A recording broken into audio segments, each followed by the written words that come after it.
सबसे पहले मैं इस मंच के माध्यम से यहाँ पधारे हुए सभी गुरुजनगण, अतिथिगण तथा मेरे विराजमान मेरे सभी सहपाठियों को मेरा सादर प्रणाम।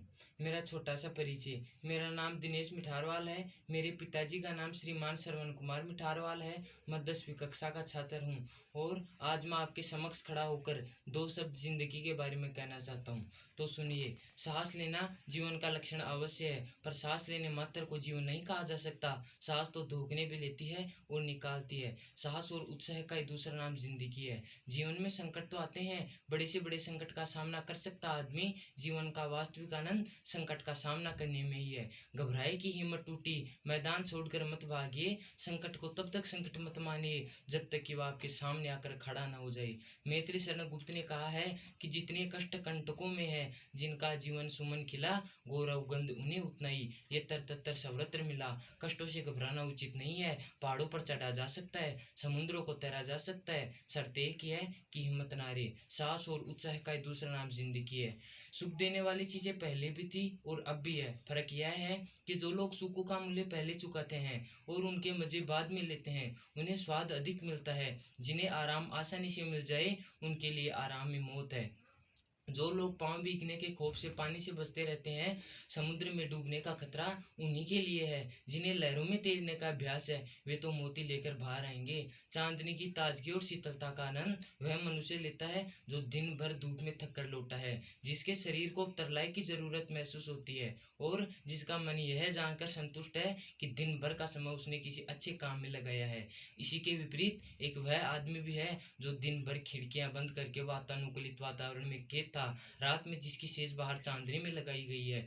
भ्रम तो शायद उसे भी होता होगा जो चांदनी के मजे लेता होगा, लेकिन सच पूछिए तो वह दिन रात खुशबूदार फूलों के रस में चढ़ रहा है। जिंदगी की दो सूरतें हैं। एक तो आदमी बड़े से बड़े मकसद के लिए कोशिश करे, जगमगाती हुई जीत पर पंजा डालने के लिए हाथ बढ़ाए, और अगर ऐसा बताएं कदम कदम पर जोश की रोशनी के साथ अंधेरे का जाल बुन रही है, तभी पीछे को पाँव न हटाए। दूसरी सूरत यह है कि वह उन गरीब आत्माओं की हमजोली बन जाए जो न तो अधिक सुख पाती है और ना ही जिन्हें अधिक दुख पाने का संयोग है, क्योंकि ये गोदुली दुनिया वाले लोग ऐसी दुनिया में बसते हैं जहाँ न तो जीत हंसती है और न ही कभी हार के रोने की आवाज सुनाई देती है।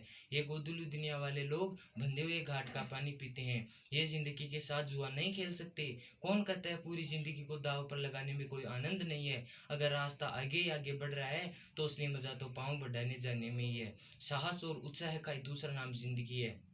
साहस की जिंदगी सबसे बड़ी जिंदगी होती है। ऐसी जिंदगी की सबसे बड़ी पहचान यह है कि वह इस बात की चिंता नहीं करता कि तमाशा देखने वाले लोग उसके बारे में क्या सोच रहे हैं। जनमत की उपेक्षा करके जीने वाला आदमी दुनिया के इसलिए ताकत होता है और मनुष्यता को प्रकाश भी उसी आदमी से मिलता है। अड़ोस पड़ोस को देखकर चलना यह तो साधारण सी जीव का काम है। क्रांति करने वाले लोग अपने उद्देश्य की तुलना न तो पड़ोसी के उद्देश्य से करते हैं और न ही अपनी चाल को ही पड़ोसी की चाल देकर मंदी मनाते हैं। साहसी मनुष्य उन सपनों में भी रस लेता है जिन सपनों का कोई व्यवहारिक अर्थ न हो। साहसी मनुष्य सपने उधार नहीं लेता, वह अपने ही विचारों में रमा हुआ अपनी ही किताब पढ़ता है।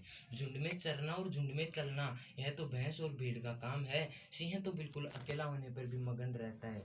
जिंदगी के असली मजे उनके लिए नहीं जो फूलों की छाया के नीचे सोते और खेलते हैं, बल्कि फूलों की छाया के नीचे जीवन का कोई स्वाद छिपा है तो है भी उन्हीं के लिए जो दूर रेगिस्तान से आ रहे हों, जिनका कंठ सूखा है, होठ फटे हैं और सारा बदन पसीने से तर है। पानी में जो मृत वाला तत्व है उसे वह जानता है जो धूप में सूख चुका है, वह नहीं जो कभी रेगिस्तान में पड़ा ही नहीं।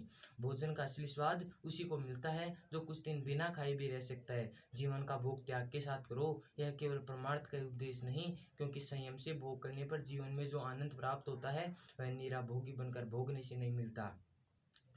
बड़ी चीजें बड़े संकटों में विकास पाती है। अकबर ने 13 साल की उम्र में अपने बाप के दुश्मन को परास्त कर दिया था। इसका एकमात्र कारण यह था कि अकबर का जन्म रेगिस्तान में हुआ था और वह भी उस समय जब उसके बाप के पास एक कस्तूरी के अलावा और कोई दौलत नहीं थी। महाभारत में देश के अधिकांश वीर कौरवों के पक्ष में थे, मगर फिर भी जीत पांडवों की हुई, क्योंकि उन्होंने लाक्षार ग्रह की मुसीबत झेली थी। जीना भी एक कला है, मगर कला ही नहीं तपस्या है। इसी प्रकार रावण के पास क्या नहीं था, उसके पास महाराज का ऊंचा पद और अथाह संपत्ति थी, विशाल सैन्य शक्ति थी। वह कुशाग्र बुद्धिमान था और चारों वेदों का ज्ञाता भी था। इसके अलावा वह विद्वान पंडित और तर्कदर्शी था। होने वाली बात का उसे पहले ही पता चल जाया करता था। देवी देवता उसके दरबार में नौकरी किया करते थे, लेकिन उसमें एक ही कमी थी, वह सदाचारी नहीं था। उसने पराई स्त्री की ओर बुरी नजर से देखा था। केवल चरित्र बल न होने के कारण रावण को सभी लोग राक्षस कहते हैं। चरित्र सचमुच ही व्यक्ति की अमूल्य संपत्ति है।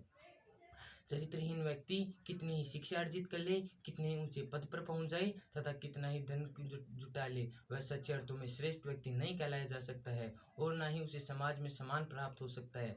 धन या पद के बल के कारण जिस किसी व्यक्ति का आदर किया जाता है वह केवल दिखावटी होता है। चरित्रवान व्यक्ति का न केवल लोग सच्चे मन से आदर करते हैं बल्कि उसके महान कार्यों से प्रभावित होकर अनुगामी बन जाते हैं। अनुशासन का अर्थ है नियमों विधियों का पालन करना। अनुशासन की कसौटी है स्वशासन अर्थात बिना किसी दबाव या भय के स्वयं सहज रूप से नियमों का पालन करना। जिस व्यक्ति का परिवार, समाज या देश अनुशासित होता है वह प्रगति के पथ पर निरंतर आगे बढ़ता रहता है। अनुशासित व्यक्ति अपने आचरण से मूल्य के व्यवहार में डलकर जो आदर्श प्रस्तुत करता है वह आत्म संयम से यह समझता है कि क्या करना चाहिए और क्या नहीं करना चाहिए। अनुशासन एक प्रकार का भाव है जो लोक मंगल की ओर प्रवृत्त रहता है। समाज और राज नियमों का, स्वास्थ्य और सदाचार के नियमों का अनुशासित व्यक्ति स्वेच्छा से पालन करता है। फलतः अनुशासन उसके स्वभाव का एक अंग बन जाता है। काम करो तो ऐसा करो कि पहचान बन जाए, हर कदम ऐसा चलो कि निशान बन जाए। यहाँ जिंदगी तो हर कोई काट लेता है, जिंदगी जियो इस कदर की मिसाल बन जाए। शक्ति अपने शब्दों में रखो, अपनी आवाज में नहीं, क्योंकि फसल बारिश से अच्छी होती है, बाढ़ से नहीं। कोई भी लक्ष्य बड़ा नहीं, जीता वही जो डरा नहीं। जय हिंद, जय भारत।